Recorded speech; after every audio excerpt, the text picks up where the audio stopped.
Ajo lindi kur ai ishte vetëm 20 vjeç. Pavarësisht se ishte mezi i rritur, ai mori përgjegjësi kur të tjerët nuk munden. Ashtu si një baba që rrit vajzën e tij, ai vendosi të merrte motrën e tij të vogël me vete. Ai u kujdes dhe rriti atë për vite me radhë dhe nuk kishte askënd tjetër ku ai mund të mbështetej. Asnjëherë nuk i kishte shkuar në mendje se ajo do të fliste ashtu një ditë. Në errësirën e natës, ndodhi në dhjetor. I ftoti sapo kishte filluar të largohej, por Bora vazhdonte të binte pa pushim. Diçka nuk shkonte me motrën e vogël, kur dhoma e 11 vjeçares filloi të lëshonte zhurma shqetësuese. Burri u nxit nga shtrati për të ndihmuar, nxitoi brenda, por ajo që pasoi spuloi se çfarë mendonte ajo vërtet për të. Fillimisht, dhoma e vajzës së vogël lëshonte një tingull të çuditshëm çdo natë. Emily Bennett gjithmonë pikqyrej me vigjilencë nga vëllai i madh, Todd Bennett. Përmes ulljeve dhe ngritjeve të jetës, lidhja e tyre u farkëtuan në zjarrin e fëmijërisë. Ishte përgjegjësia e Toddit të siguronte sigurinë dhe mirëqenien e Emilit. Si vëllai i madh, Todd kishte vënë re diçka shqetësuese kohët e fundit në dhomën e saj. Një tingull i dobët, por i vazhdueshëm, fishkëllim që depërtonte nëpër mure çdo natë, ndërsa i rrinte shtrirë në shtrat. Në fillim ai e hodhi poshtë si një shqetësim kalimtar. Një zhurmë e çuditshme zakonisht vinte vonë natën nga një apartament ku jetonin në qytet. Tingulli vazhdoi gjatë natës duke u bërë më i fortë dhe më i theksuar. Shqetësimi i Toddit u thellua dhe ai filloi të besonte se kishte diçka më shumë se sa thjesht një automjet që kalonte. Gjatë natës mendimi e mbante zgjuar duke i gërryer cepat e vetëdijes si një pëshpërim e vazhdueshme. Në përgjigje të pyetjes së tij të nesërme në mëngjes, Emily i hodhi poshtë shqetësimet e tij me një buzëqeshje të detyruar, duke këmbgulur se gjithçka ishte në rregull. Toddit i dukej sikur një gur i rënd i kishte zënë kraharorin, pavarësisht sigurisë së Emilit. Ngadalë frika filloi të deportonte në qenien e tij. A kishte humbur diçka të rëndësishme? Ishte lehtë për të dallonte kur motra e tij e vogël fshinte diçka, dhe pamja e saj gëzuar vetëm sa i shtonte ankthin. Todd dëgjonte dhomën e Emilit natën pas nate, kurioz për tingullin e çuditshëm që vinte prej andej.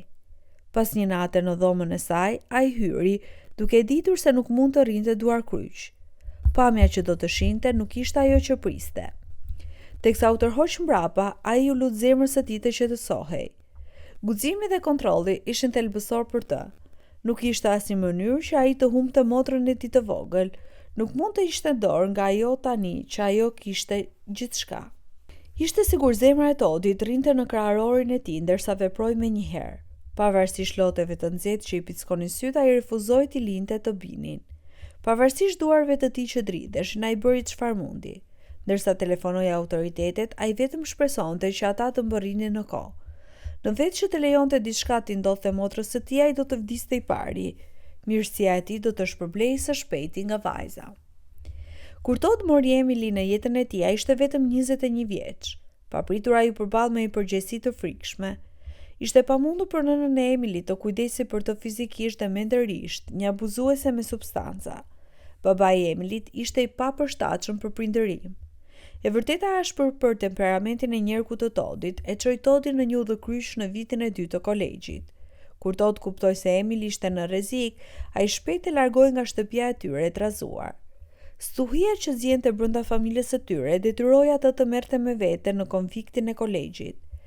Duke menduar për të ardhmen e tyre të pasigurt, ai ndjeu peshën e vendimit të tij të nxituar që i rëndonte mbi supet. Todd kaloi atë natë duke gjetur një rrugdalje nga ajo problematike madhe. Motra e tij e vogël, ende një foshnjë, flinte e qetë në shtratin e tij ndërsa ai mori divanin. Në mëngjes ai e dinte çfarë duhet të bënte. Do të ishte një hap besimi në të panjohurën, një rrezik që ose do të shpërblehej ndjeshëm, ose do t'i dënonte ata dhe Emilyn përgjithmonë. Vendimi i Toddit ishte i thjeshtë, duhet të ndërpriste kolegjin. Ai do të gjente një apartament dhe një punë dhe do të kujdesej për motrën e tij të vogël derisa prindrit e tyre të rimëkëmbenin. Po vendimi si ai që e kishte sjell këtu ishte i nxituar, por Todd nuk shinte rrugë tjetër. Duhet të ishte aty për Emilyn, duhet t'i siguronte një jetë të mirë dhe të qëndrueshme. Ai do të bënte gjithçka për të përmbushur atë qëllim. Vendimi për të ndërprerë kolegjin nuk u mor lehtë, duke kuptuar rëndësinë e sigurimit të Emilys. Ai u nis në një mision për të gjetur një apartament mjaft të mirë. Kur kjo u bë, ai u nis për punësim.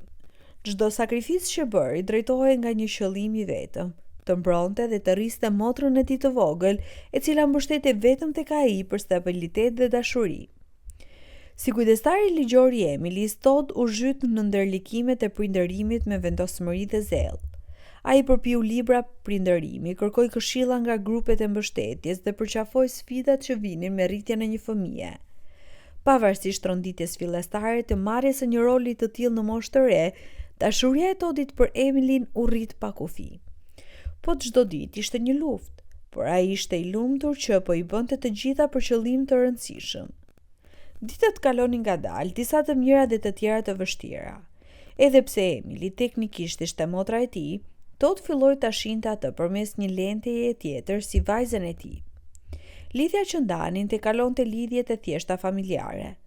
Ajo rrënjëzohej në dashuri të pakushtëzuar dhe varësi të ndërsjellë.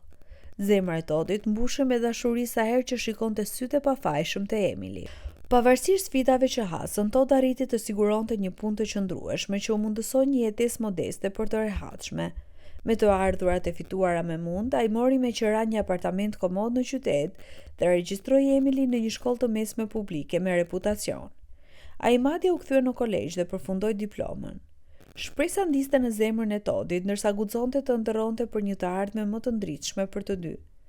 Çdo vendim që merrte sillte rrotull mirëqenies së Emilit, nga zgjedhja e një shkolle të përshtatshme për arsimin e saj, deri te sigurimi një mjedisi shtëpiak të rehatshëm. Përkushtimi i tij nuk njinte kufi. Ai balaconte punën dhe detyrat prindërore me përkushtim të palëkundur, i vendosur t'i jepte Emilis jetën më të mirë të mundshme. Por pikërisht kur gjithçka po shkonte për mrekulli, fatkeqësia goditi. Kanë kaluar 11 vite të mira dhe jeta kishte rënë në një ritëm të parashikueshëm, ndërsa Todd dhe Emili u përshtatën me rrethanat e tyre.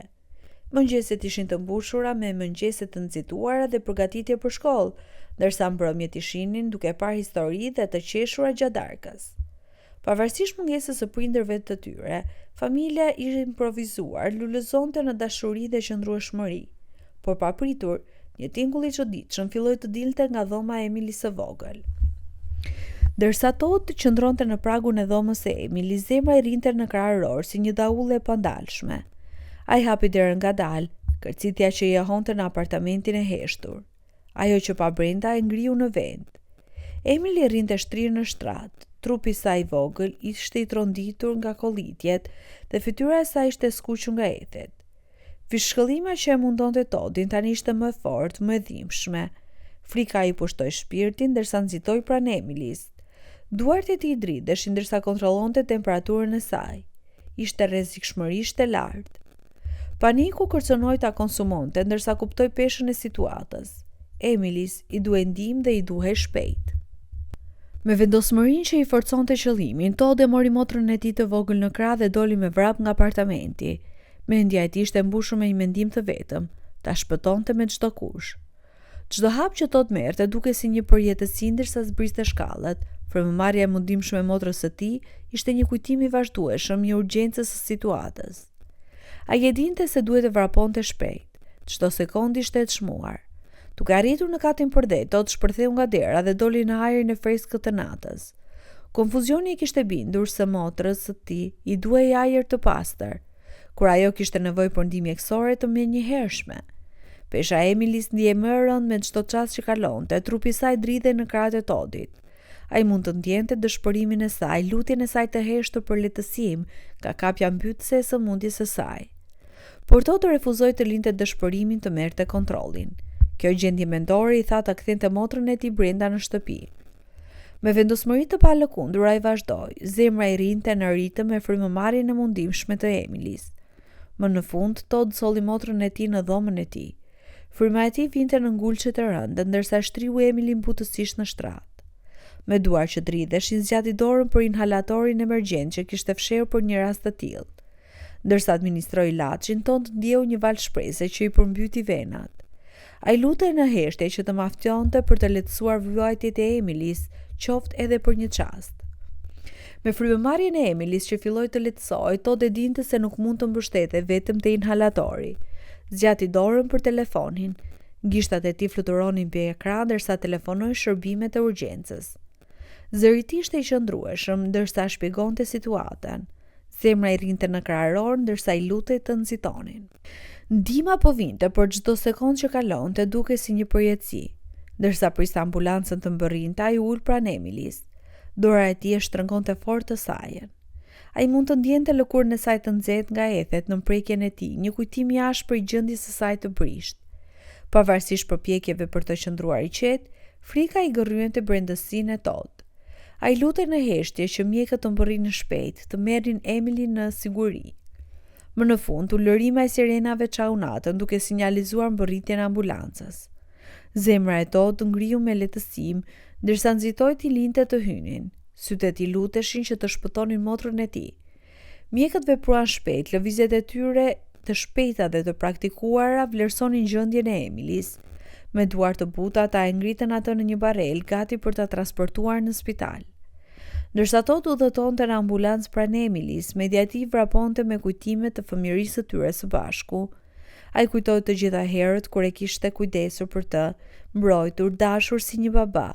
Dhe tani, ndërsa shikonte formën e saj të brisht që rrinte pa ndjenja pranë tij, Todd ndjeu një val mbrojtjeje si asgjë që kishte njohur më parë. Ai do të bënte gjithçka për ta mbajtur të sigurt, për ta parë të pusqeshte përsëri. Kur mbërritën në spital, zemra e Toddit u shtrëngua nga ankthi. Shikonte ndërsa Emilin e çonin në barel nga paramedikët, duke u zhdukur në korridorët steril të dhomës së urgjencës.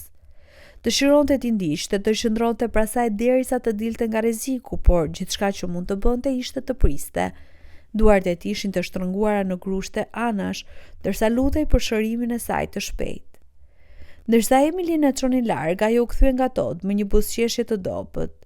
Zëri i saj ishte një përshpërim ndërsa shqiptoi 3 fjalë të thjeshta. Faleminderit, babi. Fryma e Toddit u ndal në fyt nga deklarata e papritur. Lotët i pickuan syt ndërsa zgjati dorën për të kapur dorën e Emilis duke shtrënguar fort në të tijën. Ato fjalë qëndronin të rënda në ajër mes tyre, duke mbushur heshtjen me kuptimin e tyre të pashprehur. Zemra e Toddit u mbush me dashuri për motrën e tij të vogël, sytë e tij shkëlqenin nga lotët e paderdhur.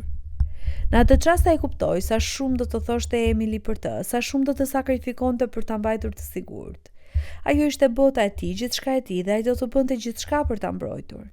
Ndërsa ato drinte vetëm në dhomën e pritjes, emocionet kërcënuan ta poshtin. Fshiu fytyrën me duar, lotët i rritnin në faqe pa kontroll. Vetëm tani ai kuptoi vërtet thellësinë e dashurisë së tij për Emilin. Gjatësitë ku do të shkonte për hir të saj. Ajo ishte më shumë se thjesht motra e tij.